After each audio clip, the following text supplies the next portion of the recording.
Have you ever heard the theory that the world is secretly run by shape-shifting lizard people? It sounds absurd, right? But the idea didn't just appear out of nowhere. It was built layer by layer, story by story, fear by fear.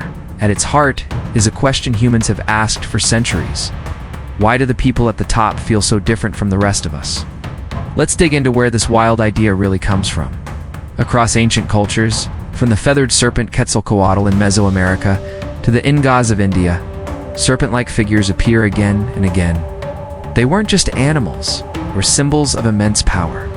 A snake shedding its skin represents rebirth and transformation. Living close to the ground, they're associated with hidden, chthonic knowledge. And their sudden strike is pure decisive control. For our ancestors, these weren't just traits of an animal, they were the very definition of divine or royal authority.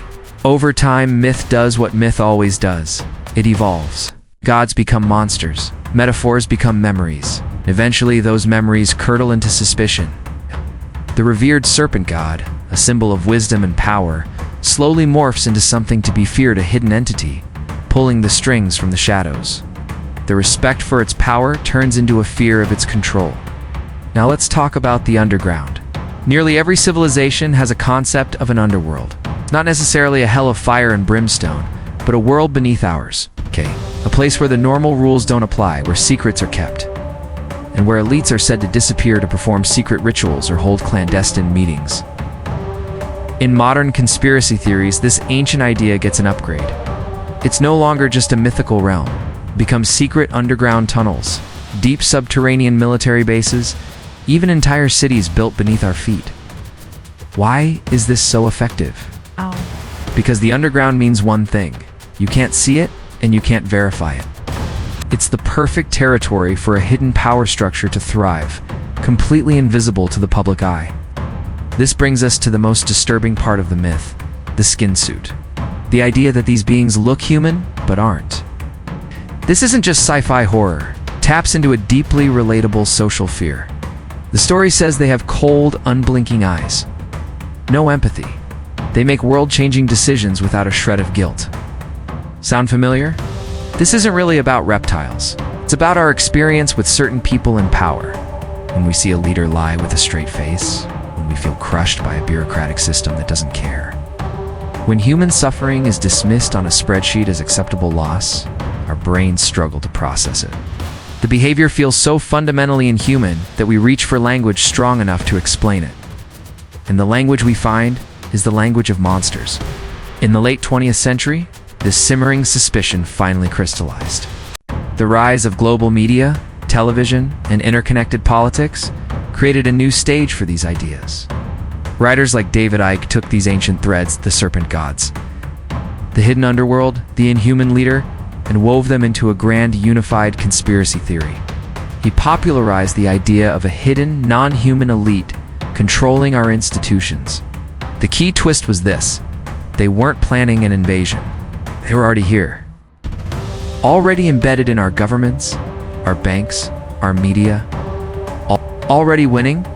Whether you believe a word of it or not, the story spread like wildfire because it perfectly captured the feeling of modern life for many people, feeling disconnected, managed, observed, and ruled by powerful systems that no one remembers voting for. So, why lizards? Why not wolves or robots, or even ghosts? The answer is simple and chilling. Lizards are cold. Biologically and metaphorically.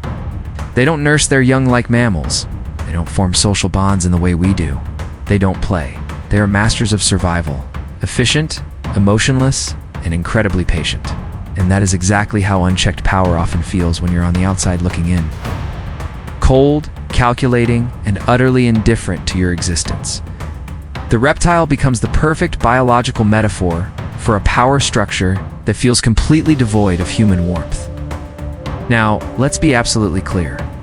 There is zero credible scientific evidence that shape-shifting reptilian beings exist, live underground, or rule human society. Remains firmly in the realm of fiction. But what does exist is something far more real, and in some ways, more uncomfortable. Human systems. And institutions that actively reward detachment over empathy, profit over people, and efficiency over compassion. The lizard people story isn't a documentary. It's a diagnosis of a sick system. The theory doesn't spread because it's true. It spreads because it's useful. It's a powerful piece of cultural shorthand. It gives a face to the chaos we feel. It gives a physical form to the abstract idea of corruption. It gives a body you can actually picture to a faceless, untouchable power structure. And most importantly, it validates a common feeling. It tells ordinary people, you're not crazy for feeling like something is deeply, fundamentally wrong with the way the world works. It's an external enemy that explains an internal anxiety. But here's where the story takes a dangerous turn. There is a critical line.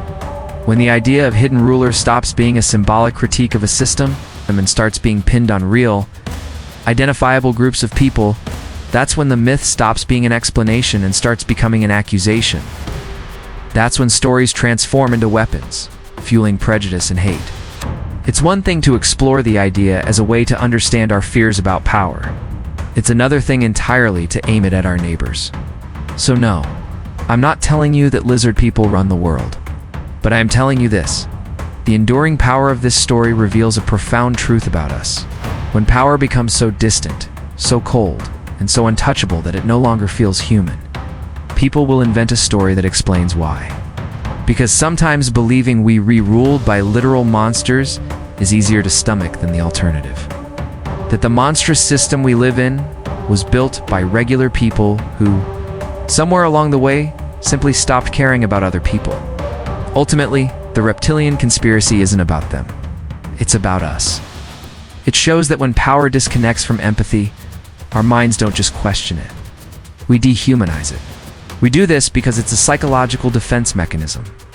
It's easier to fight a monster than to accept the heartbreaking truth that the world's coldness often comes from human choices, not alien agendas. And that's a far more complicated reality to face. Thanks for watching. If you found this dive into the psychology of conspiracy interesting, consider subscribing for more explorations of the stories we tell ourselves. See you next time.